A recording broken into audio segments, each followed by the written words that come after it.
Hello दोस्तों, आज मैं एक ऐसी मूवी एक्सप्लेन करूंगा जिसमें एक डॉगी एक इंसान के बच्चे को पालता है। डॉगी का नाम मिस्टर पी बड़ी और लड़के का नाम शारमन होता है। और शारमन का आज पहला दिन है स्कूल में। देखते हैं आज वो स्कूल में उसके साथ क्या क्या होता है। तो जैसे उसका स्कूल शुरू होता है, उसके पिता उसे छोड़ने के लिए जाते हैं और वो उसे वहाँ बाय बाय करके अंदर चला जाता है। लेकिन मिस्टर पी बड़ी अंदर ही अंदर काफ़ी निराश थे कि कहीं मैं अपने बच्चों को गलत परवरिश ना दूं। शरण क्लास में पूछे गए टीचर के सभी सवालों का जवाब बहुत ही सही देता है और उसकी इस बात से कोई ज़्यादा चिढ़ जाता है, जो अब आप देखेंगे आगे। और जो लड़की चिड़ी थी वो थी ये। और ये कैंटीन में शामन को परेशान करने लगती है कि उसका पिता एक डॉग है और इसी बात से नाराज़ हो जाता है शामन और इन दोनों के बीच बहुत ही ज़्यादा फाइट हो जाती है, जो बात इनके घर तक पहुंच जाती है। और सीन चेंज होता है और हमें मिस्टर पी बड़ी को दिखाया जाता है जो कि कैंटीन में काफ़ी कुछ बना रहे थे।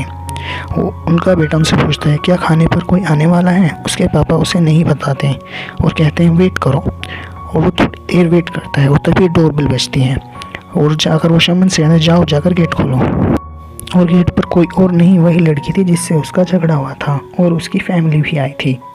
मिस्टर पी बड़ी कहते हैं हाँ शर्मन जाओ जाकर इसके साथ खेलो, इससे दोस्ती करो, तब तक हम थोड़ी बातें करते हैं। और शर्मन उसे लेकर आ जाता है और शर्मन उसे इम्प्रेस करने के लिए दिखाता है टाइम मशीन, जिस पर तो पहले वो लड़की यकीन नहीं करती, लेकिन जब वो बाद में उसे दिखाता है तब वो उस पर यकीन कर लेती है। और फिर वो शर्मन को कहती है चलो कहीं घूमने चलते हैं। वो कहता है कि नहीं मुझे ये चलानी नहीं आती, तो कहती है चलो भी। और फिर वो दोनों बैठकर चले वो कहता है कि मिनी खो गई और ये सुनकर उसके डैडी उसके साथ जल्द से जल्द उसे बचाने के लिए इजिप्ट में चले जाते हैं। और वो वहाँ जाकर देखते हैं कि वो तो वहाँ महारानियों की तरह ऐश कर रही है। नैन्सी उससे कहती है कि मैं वापस नहीं जाऊँगी, मैं यहाँ इससे शादी कर लूँगी और यहाँ पर राज करूँगी। तभी मिस्टर पी बड़ी बोलते हैं ज़रा ये देखो, अगर तुम शादी करोगे और तुम्हारा पति मर गया तो तुम्हारे साथ भी ऐसा ही होगा, तुम्हारे शरीर के अंग निकाल दिए जाएंगे।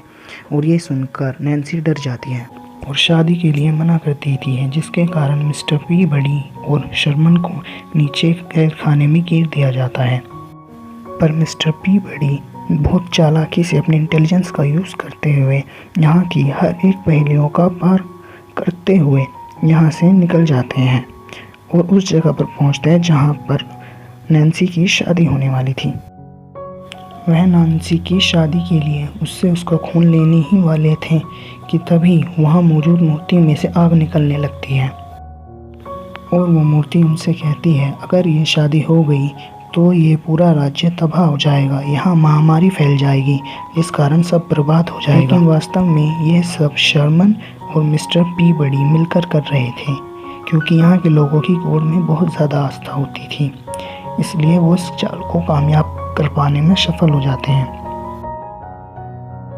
और फिर वो लोग नैन्सी को अपने साथ लेकर जल्द से जल्द टाइम मशीन की ओर भागते हैं।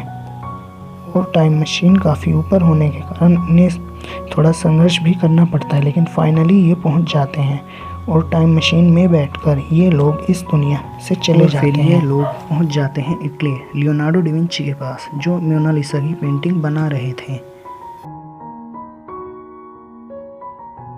लियोनार्डो डा विंची कहता है मैं पहले से ही परेशान हूँ, मैं मोनालिसा की पेंटिंग बना रहा हूँ और मैं इनसे स्माइल करने के लिए कह रहा हूँ, लेकिन ये हंस ही नहीं रही है, अब तुम ही कुछ कर सकते हो।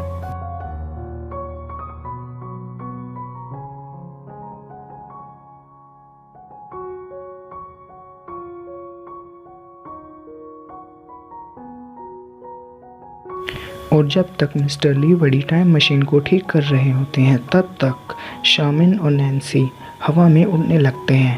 पहली बार इन दोनों को उसमें काफ़ी डर भी लगता है, पर ये बहुत एंजॉय भी करते हैं। उसके बाद ये वापस सबमरीन में आ जाते हैं, लेकिन टाइम मशीन में कोई गड़बड़ी आ जाने के कारण ये लोग किसी और युग में पहुंच जाते हैं, जहां शामन खुद को बताता है कि वो एक मर्द है और वो लड़ना चाहता है इन लोगों के साथ, और यहाँ के सभी लोग इसका साथ भी देते हैं।